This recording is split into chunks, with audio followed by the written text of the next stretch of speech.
What's going on, everyone? Mike Kadlick and Tayler Kyles here for CLNS Media outside of Gillette Stadium as the Patriots just wrapped up day 4 of their 2024 training camp. A Sunday football down in here in Foxboro for the first time this season. A reminder, we're powered by Game Time. Head over to Game Time. Use code CLNS for $20 off your first purchase. Terms apply. Taylor, the position we all want to know about, the quarterbacks every single day. We're going to have a quarterback report out here. A lot of competitive periods this afternoon. One-on-ones, wide receivers versus cornerbacks. Quarterbacks obviously throwing them the football. Plenty of fireworks, some good connections from both Maye and Jacoby Brissett. Joe Milton showing off the arm a little bit, as well as Bailey Zappi. But throughout, team periods, 7-on-7s, 11-on-11s, definitely a roller coaster for both guys in Maye and Brissett. So, in a little bit more detail, what did you make of both guys? We can start with Jacoby Brissett. Yeah, Jacoby Brissett really got to air it out for the first time. He kind of mentioned the last time he spoke to reporters that this defense just doesn't give you a whole lot of opportunities downfield, especially when it comes to actual completions.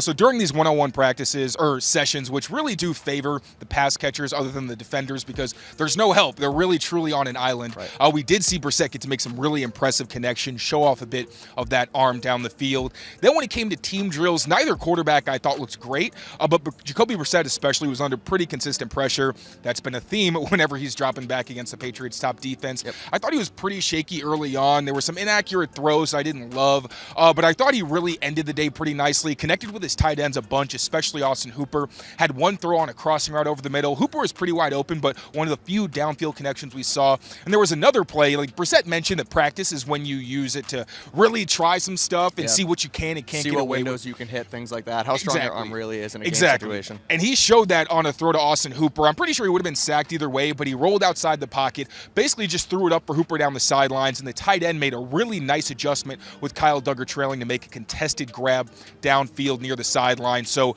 solid day for Jacoby Brissett. Not his best, not his worst. I think it was just okay. Again, I can't emphasize enough, the pressure is a big part of it. He's not really on time very consistently.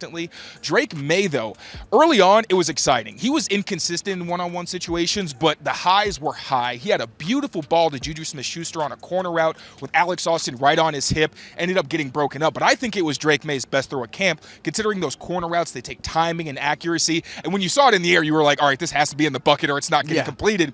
And we saw that. There were also some wide misses where passes weren't even catchable, so you got to note that. Yep. And then in team drills, I thought that Drake Maye probably had his least consistent day. Usually you see him get through his reads really quickly, and there's been a lot of underneath throws, but he's mostly been pretty accurate. Today, I think you saw the inaccuracy stand out a little bit more. No turnover-worthy plays for either of the top quarterbacks. I thought that was significant, but also Drake Maye's offense had 2 pre-snap penalties in a row during team drills. Jacoby Brissett mentioned the last time we spoke to him that they were avoiding pre-snap penalties, so, not the best operation, not the smoothest operation for Drake Maye. Again, one of his least impressive days, but Jacoby Brissett, continued to be solid. Yeah, looking down the depth chart a little bit more, too, it looks like Joe Milton has pretty much clearly become the quarterback 3 of this team, taking reps almost always over Bailey Zappi. I know there was some switching here and there throughout, the individual periods and then into 11-on-11s. But back to the other 2 for a second. A couple, like you said, they're really showing off that arm talent that both Brissett and Maye have, something that, we never really saw out here for the last couple seasons. With Mac Jones and Bailey Zappi,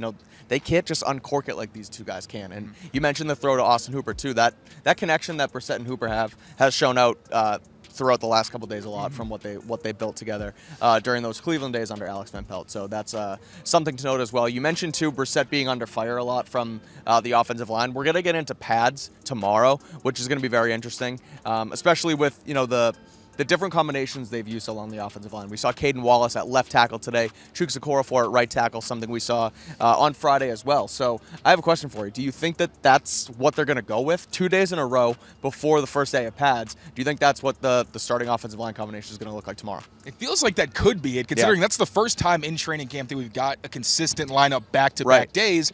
And I think a big part of the non-padded sessions was to see, okay, maybe who works together on a very fundamental level.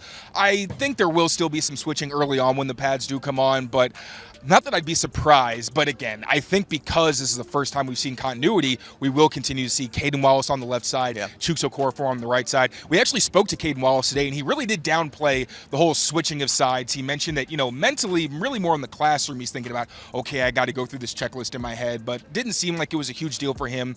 Reiterated that he played against a lot of good players at Penn State, obviously. They churn out offensive and defensive linemen, and he played some left tackle in practice there, So we're going to see how he holds up and have a closer eye on the trenches tomorrow once the pads do come on, because as I've been saying repeatedly, there's not a whole lot you can glean when these guys aren't in pads considering the nature of their position.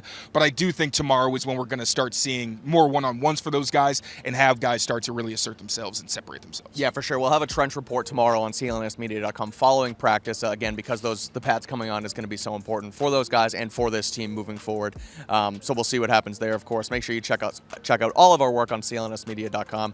One quick thing I'll add. I wrote my Sunday news column this morning, Patriots notes, quotes, and anecdotes, and I mentioned, you like that rhyming? That was quotes, good. I mentioned the offensive line play and how Okorafor was there, left side, right side, back and forth. And it sort of seemed like, well, he told us that they were going to switch everything up. Then now it seems like it's more consistent for 2 days in a row.